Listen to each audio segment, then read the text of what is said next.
Hello everyone, welcome to allrounder siblings. जैसा कि आप सभी को पता है, हमने लास्ट लेक्चर में class 8 ICSE board computer logics 2.0 वो हमने स्टार्ट करी थी। चैप्टर नंबर 5 हमने पढ़ना स्टार्ट किया था, जो है आपका फंडामेंटल्स ऑफ प्रोग्रामिंग। इसमें हमने नीड ऑफ प्रोग्रामिंग पढ़ लिया था, है ना। जावा एंड ब्लू जे के बारे में पढ़ा, ऑब्जेक्ट ओरिएंटेड प्रोग्रामिंग क्या होती है और उसके मेन कॉन्सेप्ट के बारे में हमने पढ़ना शुरू किया था, जिसमें हमने ऑब्जेक्ट्स क्या होते हैं, क्लास क्या होती है, ये दोनों चीज़ें पढ़ी थी। ठीक है, आज हमें उसके आगे का करना है, ये सेकंड पार्ट है।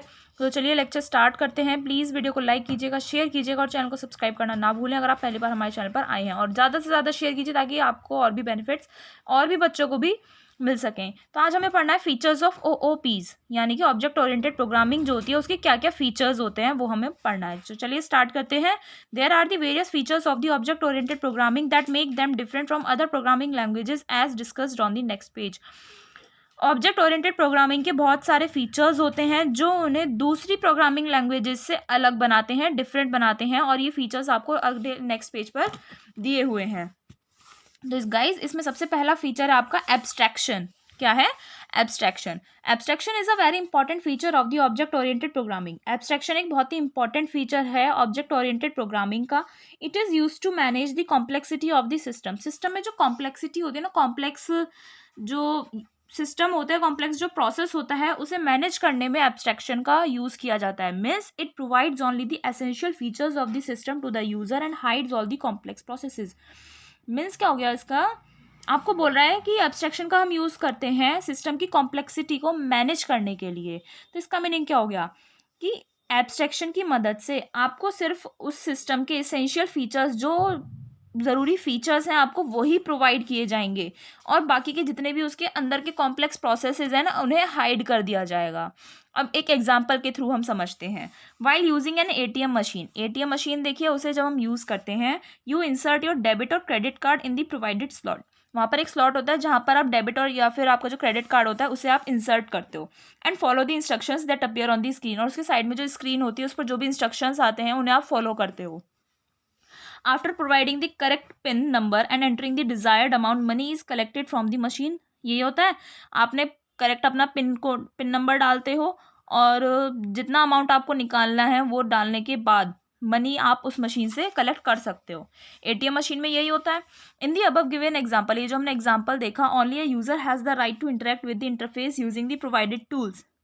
जो यूज़र है उसके पास इतना ही राइट है कि जो इंटरफेस उसे दिख रहा है, जो भी अपना स्क्रीन पर उसे दिख रहा है, जो भी सिस्टम उसे बाहर दिख रहा है, उसी से इंटरेक्ट करेगा, उसी से इंटरेक्ट करेगा। He has no idea about the processes running in the background. जो यूज़र है उस मशीन का, उसे कोई आइडिया नहीं है कि बैकग्राउंड में, यानी कि मशीन के अंदर क्या प्रोसेस हो रहा है, क्या इक्विपमेंट्स हैं, या उसमें क्या क्या टूल्स लगे हुए हैं, उससे उसे कोई मतलब नहीं है। And the functions interacting with each other, background में जो जो फंक्शंस हो रहे हैं एक दूसरे के साथ, और जो भी प्रोसेसेस चल रही हैं, उसका उस यूज़र को कोई आइडिया नहीं होता है। तो यानी कि उसने कॉम्प्लेक्स प्रोसेस को हाइड कर दिया ना। एटीएम मशीन में आपको सिंपली क्या करना होता है, एटीएम मशीन में आप एटीएम मशीन के पास आप जाते हो, अपना कार्ड इंसर्ट करते हो, इंस्ट्रक्शंस जो स्क्रीन पर आते हैं उन्हें आप फॉलो करके अपना correct pin number and desired amount, यानी कि जो अमाउंट आपको निकालना है उसे डालते हो, और आपके पास आपके पैसे आप कलेक्ट कर सकते हो मशीन से। तो इतना ही तो होता है। अंदर मशीन में क्या चल रहा है इसका क्या आइडिया? तो ये एब्स्ट्रैक्शन हो गया। ऐसे ही कंप्यूटर में या प्रोग्रामिंग में क्या होता है, सिस्टम की जो कॉम्प्लेक्सिटी होती है उसे हाइड कर देता है, जितने भी कॉम्प्लेक्स प्रोसेस होते हैं, और जो बस इसेंशियल फीचर्स हैं जो आपको चाहिए वो शो करता है। तो ये इसकी पहली फीचर हो गया किसका? ऑब्जेक्ट ओरिएंटेड प्रोग्रामिंग का। सेकेंड फीचर है एनकैप्सुलेशन। क्या? एनकैप्सुलेशन। ये क्या है? It is the technique of binding both data and functions together. Data and functions पढ़े थे, क्या होते हैं हमने लास्ट लेक्चर में? तो कमेंट करके ज़रूर बताना कि डेटा एंड फंक्शंस क्या होते हैं। एनकैप्सुलेशन एक टेक्निक होती है जिसमें डेटा और फंक्शंस को एक साथ बाइंड किया जाता है, एक जोड़ कर रखा जाता है, to keep them safe from any unauthorised access and misuse. Data और फंक्शंस को एक साथ बाइंड करके रखने की टेक्निक को हम एनकैप्सुलेशन कहते हैं, और इस टेक्निक का यूज़ इसलिए किया जाता है ताकि उस डेटा को, उस फंक्शन को हम सेफ रख सकें किसी भी अनऑथराइज्ड एक्सेस से, या फिर उसका मिसयूज कोई भी ना करे। तो उसे हम बोलते हैं एनकैप्सुलेशन। समझ में आ गया? It ensures that a user cannot access the data without proper authorisation. ये एंश्योर करता है क्या? एनकैप्सुलेशन जो टेक्निक है ये एंश्योर करता है, ये श्योरिटी देता है कि एक यूजर जो है बिना प्रॉपर ऑथराइजेशन के, बिना प्रॉपर अपनी ऑथोरिटी के वो डेटा को एक्सेस नहीं कर सकता। आप करेक्ट जब पिन नंबर दोगे, अपना अकाउंट नंबर दोगे, तभी तो आप उसमें से मशीन में से पैसे निकाल सकते हो ना। अगर हम एटीएम मशीन वाला एग्जांपल देखें तो प्रॉपर ऑथोरिटी होगी आपके पास, तभी आप उस डेटा को एक्सेस कर सकते हो। It also ensures that a user can have access only to those functions for which he is authorised. ये जो एनकैप्सुलेशन टेक्निक होती है, ये भी श्योरिटी देती है कि एक यूजर जो है वो सिर्फ उन्हीं फंक्शंस को एक्सेस कर सकता है जिसके लिए वो ऑथोराइज्ड है। जो उसके पास जिस चीज़ की अथॉरिटी है, उन्हीं को वो फंक्शंस परफॉर्म कर सकता है, उन्हीं डेटा को वो यूज़ कर सकता है। While the other functions remain unaffected, लेकिन और जो बाकी के फंक्शंस होते हैं वो अनअफेक्टेड रहते हैं, यानी कि उन पर कोई प्रभाव नहीं पड़ता। अब ये जो एनकैप्सुलेशन है, इसे हम आगे एग्जाम्पल से देखेंगे। Let us understand the concept of encapsulation with the help of the above given example of N ATM machine. जो हमने एटीएम का एग्जाम्पल पढ़ा था ना एब्स्ट्रैक्शन वाले कॉन्सेप्ट में, फीचर में, उस वही हम यहाँ पर अप्लाई करेंगे एनकैप्सुलेशन में। इन दिस सिनेरियो, अब इस केस में क्या होगा, data can be accessed by using the given functions. जो फंक्शंस दिए गए हैं उस फंक्शंस को यूज करके हम डेटा को एक्सेस कर सकते हैं, है ना। However the most important point to note is that while using an ATM you can only access the data that belongs to you. आपको इंपॉर्टेंट पॉइंट ये ज़रूर नोट करना है, और आपको पता भी होगा कि जब भी आप एटीएम यूज़ कर रहे हो तो सिर्फ आप उसी डेटा को यूज़ कर सकते हो जो आपसे बिलोंग करता है, जो आपका डेटा है, सिर्फ उसी को कर सकते हो। You cannot see the account balance of other customers. आप दूसरे कस्टमर का तो अकाउंट बैलेंस नहीं देख सकते ना, क्योंकि आपके पास ना तो उनका पिन नंबर है और ना ही अकाउंट नंबर वगैरह कुछ नहीं है, और आपको देखना क्यों है ना। ये तो गलत हो गया ना। तो यहाँ पर आपको देखिए क्या बताया हुआ है, ये डेटा हो गया अकाउंट नंबर, पिन और account balance.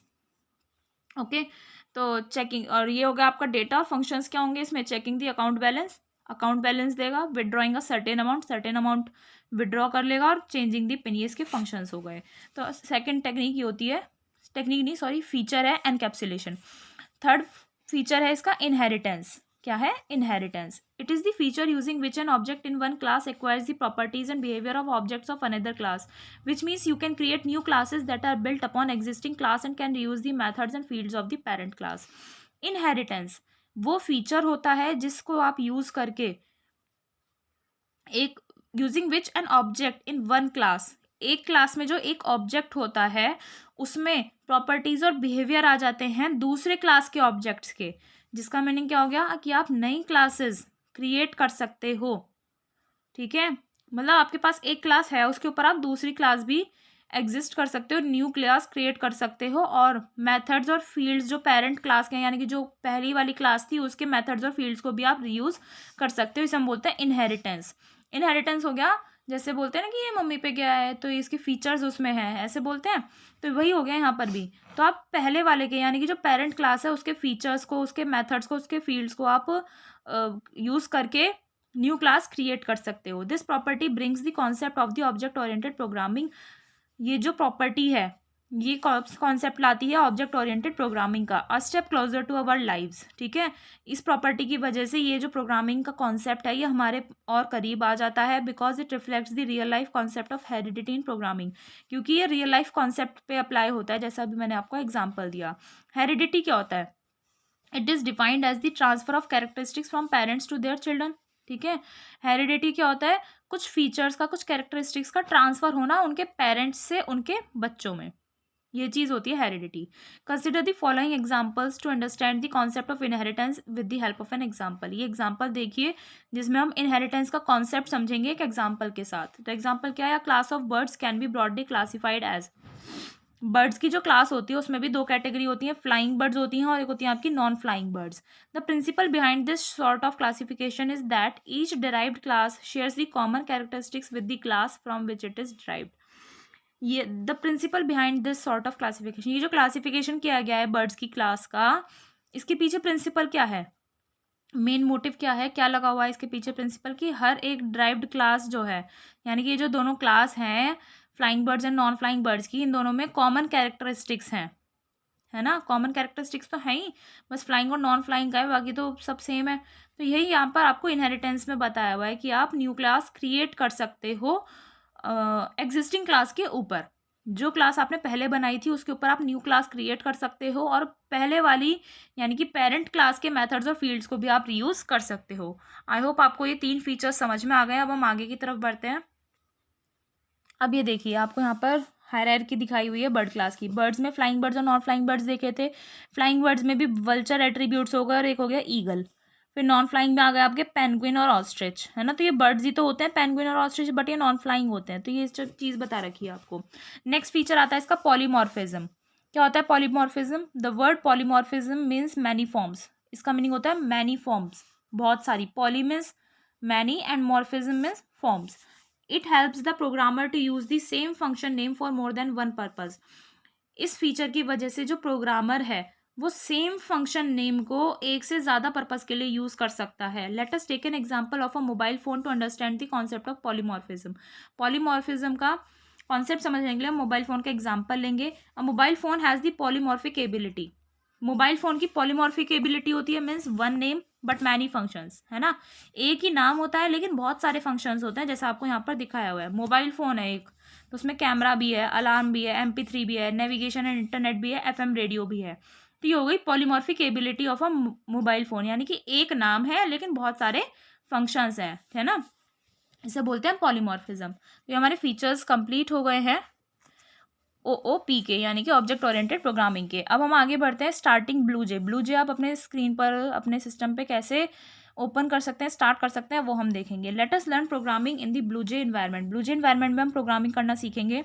Click on start. Start पर क्लिक कीजिए, ब्लूजे आएगा, ठीक है, उस पर क्लिक कीजिए। तो स्टार्ट पर क्लिक करना है, सर्च कीजिए ब्लूजे एंड देन आप ब्लूजे पर क्लिक कर सकते हैं, या फिर double click on the BlueJ icon on the desktop. आपके डेस्कटॉप पर जो ब्लूजे का आइकन है उस पर आप डबल क्लिक कर सकते हैं। First screen of BlueJ will appear for a moment followed by the BlueJ working environment screen. जो ब्लूजे की फर्स्ट स्क्रीन है वो एक दो सेकंड के लिए, फॉर अ मोमेंट बोला है ना, एक मोमेंट के लिए ब्लूजे की फर्स्ट स्क्रीन आएगी। उसके बाद ब्लूजे वर्किंग एनवायरनमेंट वाली स्क्रीन आएगी। तो इस तरीके से आप ब्लूजे स्टार्ट कर सकते हैं। देन आता है creating a simple program. Simple program आप कैसे क्रिएट कर सकते हो? एक नॉर्मल सा एक सिंपल बेसिक प्रोग्राम हम क्रिएट करना सीखेंगे। To create a new program follow these steps. तो ऐसी स्क्रीन आएगी। तो इसमें आपको क्या करना है, click on the project menu. यहाँ पर प्रोजेक्ट आ रहा है, ठीक है, प्रोजेक्ट पर क्लिक करना है। अब पॉपअप मेन्यू अपीयर्स, एक पॉपअप मेन्यू आएगा। Select the new project option from it. वहाँ पर फिर आपका न्यू प्रोजेक्ट ऑप्शन आएगा। जब आप प्रोजेक्ट पर क्लिक करेंगे एक पॉपअप मेन्यू आ जाएगा, ठीक है, एक मेन्यू लिस्ट आ जाएगी आपके पास। उसमें से आपको न्यू प्रोजेक्ट ऑप्शन सेलेक्ट करना है। You will find the new project dialog box on the screen. Screen पर आपका न्यू प्रोजेक्ट डायलॉग बॉक्स आ जाएगा। Define the project name. Project name लिख दीजिए, आप जिस चीज़ पर आप काम कर रहे हो उसका प्रोजेक्ट नेम दे दीजिए। तो यहाँ पर एग्जाम्पल के रूप में क्या लिया है, लेट अस से ICSC। आपने लिख दिया ICSC which will store the file for this project, ठीक है। Click on okay. आपने ICSC लिखा, उसके बाद ओके पर क्लिक कर दीजिए। You will get another screen, आपको दूसरी स्क्रीन मिल जाएगी। Now click on the new class button, ठीक है, दूसरी स्क्रीन मिल जाएगी। वहाँ पर फिर आपको क्लिक करना है न्यू क्लास बटन पर। किस पर? न्यू क्लास बटन पर आप क्लिक कीजिए, यहाँ पर आएगा, ठीक है। न्यू स्क्रीन जब मिलेगी तब आएगा न्यू क्लास का।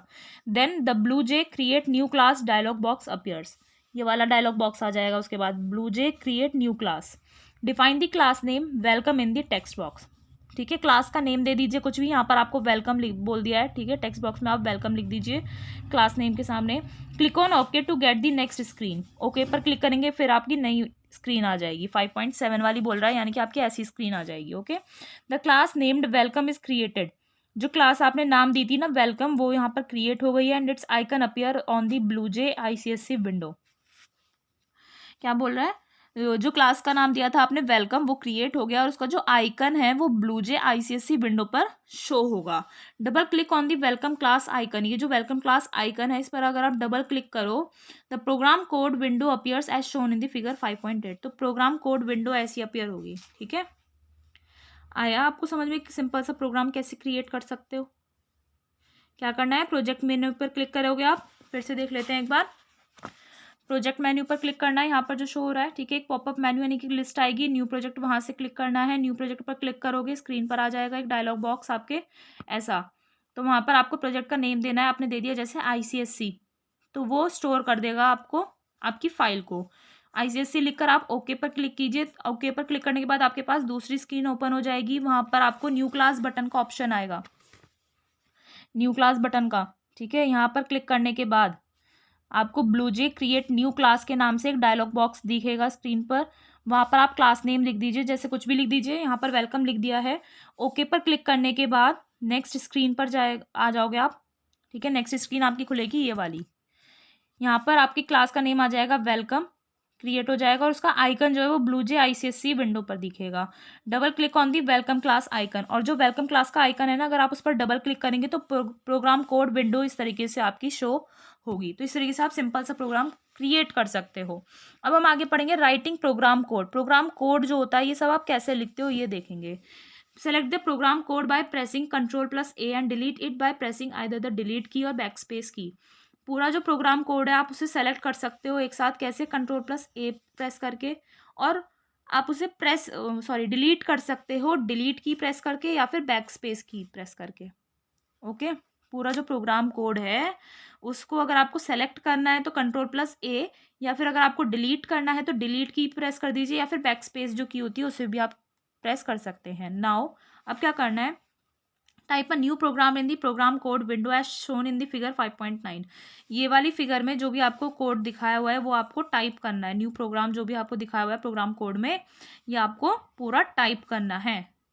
ओके, जैसे आपको यहाँ पर पूरा दिखाया हुआ है, program my first program in Java public class welcome, ये सब आपको ऐसे लिखने हैं। अब देखिए आगे क्या बोला, understanding the structure of a program. अब इस प्रोग्राम में ये क्या क्या चीज़ें हैं, कैसी हैं, ये भी चीज़ें तो समझनी पड़ेंगी ना, हमें स्ट्रक्चर इसका देखना पड़ेगा। तो क्या क्या होता है, the given Java program consist of following elements. जो जावा प्रोग्राम आपको यहाँ पर दिया हुआ है, सिंपल प्रोग्राम का जो स्ट्रक्चर दिया हुआ है, इसके कुछ एलिमेंट्स होते हैं जो हम यहाँ पर अब पढ़ने वाले हैं। सबसे पहला एलिमेंट है इसका कॉमेंट्स। क्या है? Comments. The text with in the slash asterisk.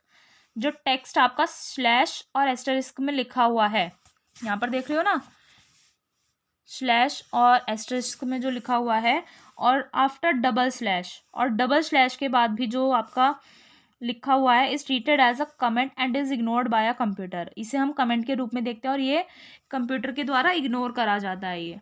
ठीक है, जो सिंपल स्लैश और एस्टरिस्क में डेटा लिखा हुआ है या फिर डबल स्लैश में लिखा हुआ है, ओके, वो कंप्यूटर के द्वारा इग्नोर करा जाता है और उसे कमेंट के रूप में ट्रीट किया जाता है। Single line comment begins with double slash, whereas a comment block starts with slash asterisk and ends with asterisk slash.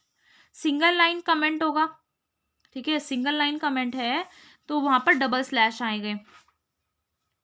और अगर कमेंट ब्लॉक है, ठीक है, क्या है, कमेंट ब्लॉक है, तो वो स्टार्ट कैसे होगा, पहले स्लैश और एस्टरिस्क लगाना है और लास्ट में आप लगाओगे, जब पूरा आप लिख दोगे उसका कमेंट, तो एस्टरिस्क और स्टार से आप उसे क्लोज करोगे। तो ये पहला एलिमेंट होता है इसका कमेंट। नेक्स्ट है class declaration. The class keyword indicates that you are going to create a new class. Class keyword जो है वो आपको ये इंडिकेट कर रहा है यहाँ पर कि आप नई क्लास क्रिएट करने वाले हो। For example, welcome is the name of the class in the above program. इस वाले प्रोग्राम में वेलकम जो है क्लास का नेम है यहाँ पर, है ना। The name of the Java program must match with the class name. जो जावा प्रोग्राम का नाम है ना, जो आपने जावा प्रोग्राम का नाम दिया है वो क्लास नेम से मैच करना चाहिए। यानी कि आपने क्लास का नेम यहाँ पर जब वेलकम दे दिया है तो आपके जावा प्रोग्राम के नेम में भी क्या आना चाहिए, वो क्लास नेम से मैच करना चाहिए, यानी कि वेलकम आना चाहिए। तो इसे हम बोलते हैं क्लास डिक्लेरेशन। ठीक है, समझ में आया। ये पहले तो दो हो गए आपके यहाँ पर कमेंट्स, और इसके बाद हो गए यहाँ पर ये क्लास डिक्लेरेशन। नेक्स्ट है इसके बाद अब मेन क्या होता है अब इसमें। नेक्स्ट है main. The single method used in the welcome class is called main. जो वेलकम क्लास में सिंगल मेथड यूज किया जाता है उसे हम बोलते हैं main. This is the place from where the program's execution begins when the class is executed. Main जो है वो जगह होती है जहाँ से प्रोग्राम का एग्जीक्यूशन होना, अप्लाई होना स्टार्ट होता है और जब क्लास एग्जीक्यूट होती है। The main is defined as being public static with a void return type. Main को हम डिफाइन करते हैं पब्लिक स्टैटिक जिसका वॉइड रिटर्न टाइप है। इन दी अबव प्रोग्राम, इस प्रोग्राम में main method contains one statement that is system out print in. क्या इस वाले प्रोग्राम में मेन मेथड में क्या आ रहा है आपका, एक ही स्टेटमेंट आ रही है, सिस्टम आउट प्रिंट इन। ठीक है, ये हो गया आपका मेन। नेक्स्ट है उसके बाद पब्लिक। पब्लिक क्या होता है, the keyword public indicates that the method can be called from anywhere inside और आउटसाइड द क्लास। कीवर्ड यहाँ पर जो पब्लिक लिखा हुआ है वो इंडिकेट करता है कि मेथड आप कहीं से भी ले सकते हो, एनीवेयर इनसाइड और आउटसाइड द क्लास, क्लास के बाहर भी लिख सकते हो और अंदर भी। Keyword static indicates that the method remains the same for all the instances of a class. और पब्लिक का मीनिंग समझ में आ गया। अब स्टैटिक का यहाँ पर मीनिंग क्या है, लिख रहा है ना पब्लिक स्टैटिक, तो पब्लिक का मीनिंग क्या हो गया कि आप कहीं से भी ले सकते हो। स्टैटिक का मीनिंग हो गया कि मेथड जो है वो सारे क्लास के जितने भी इंस्टेंसेस होंगे सभी के लिए सेम होगा, स्टैटिक स्टेबल होगा यानी कि सेम होगा। फिर है वॉइड। वॉइड क्या है यहाँ पर, वॉइड एक कीवर्ड है which signifies that the function will not return any value. Void आपको ये सिग्निफाई करता है, ये बताता है कि फंक्शन जो है वो कोई भी वैल्यू को रिटर्न नहीं करेगा, ठीक है, तो इसे हम बोलते हैं वॉइड। नेक्स्ट है स्ट्रिंग आर्ग्स। क्या है, स्ट्रिंग आर्ग्स, ये सिंबल दिया हुआ है ना, the last part of this statement is string args. यहाँ पर आप देख रहे हैं ना, यहाँ पर ये स्ट्रिंग आर्ग्स लिखा हुआ है पूरा, इसका सिंबल बना हुआ है, तो क्या है, it is also called command line argument. इसे हम क्या बोलते हैं, और फिर दूसरा नाम है इसका command line argument, where args is an array means set of string objects. जहाँ पर ये जो आर्ग्स है ये एक एरे है यानी कि एक सेट है स्ट्रिंग ऑब्जेक्ट्स का, which represent arguments or parameters passed on to the class at the time of the execution. तो ये जो सेट ऑफ स्ट्रिंग ऑब्जेक्ट्स होता है ये रिप्रेजेंट करता है कुछ आर्ग्यूमेंट्स या फिर कुछ पैरामीटर्स जो क्लास में पास हुए हैं एग्जीक्यूशन के टाइम पर, उन पैरामीटर्स को शो करता है ये स्ट्रिंग आर्ग्स। फिर नेक्स्ट है system out print in. This statement is use to print any message or result on the terminal screen. जो स्क्रीन है आपकी उस पर किसी भी मैसेज या किसी भी रिजल्ट को प्रिंट करने के लिए आप इस स्टेटमेंट का यूज करते हैं। Any text written in double quotes is printed as such. और कोई भी टेक्स्ट अगर आप डबल क्वोट्स में लिख देंगे तो वो एज इट इज क्या हो जाएगा, आपका प्रिंट होकर आ जाएगा। जैसे आपने यहाँ पर डबल क्वोट्स में क्या लिख दिया, welcome to the world of Java and BlueJ, तो ये आपका एज इट इज प्रिंट होकर आ जाएगा। Anything written with quotes is treated as a program component. कोई भी चीज़ अगर आपने क्वोट्स में लिख दी, क्वोट्स होते हैं आपके जो डबल इन्वर्टेड कॉमास होते हैं, है ना, तो अगर आपने कोई भी चीज़ क्वोट्स में लिख दी तो उसे हम प्रोग्राम कंपोनेंट की तरह ट्रीट करते हैं और उसकी वैल्यू प्रिंट होकर आती है। You can use the plus symbol to combine 2 or more items in a single line. एक ही लाइन में अगर आप 2 या 2 से ज़्यादा आइटम्स को कंबाइन करना चाहते हो तो आप प्लस सिंबल का यूज़ कर सकते हो। तो ये आपके एलिमेंट्स होते हैं जावा प्रोग्राम के। आई होप आपको ये सभी एलिमेंट्स समझ में आ गए हैं। अब हम नेक्स्ट लेक्चर में मिलेंगे जिसमें हम compiling and executing a program, एक प्रोग्राम को कंपाइल करेंगे और उसे एग्जीक्यूट कैसे करते हैं हम ये सीखेंगे। तो मिलते हैं नेक्स्ट वीडियो में नेक्स्ट लेक्चर के साथ। प्लीज़ वीडियो को लाइक कीजिए, शेयर कीजिए और चैनल को सब्सक्राइब करना ना भूलें। मिलते हैं नेक्स्ट वीडियो में। Thank you.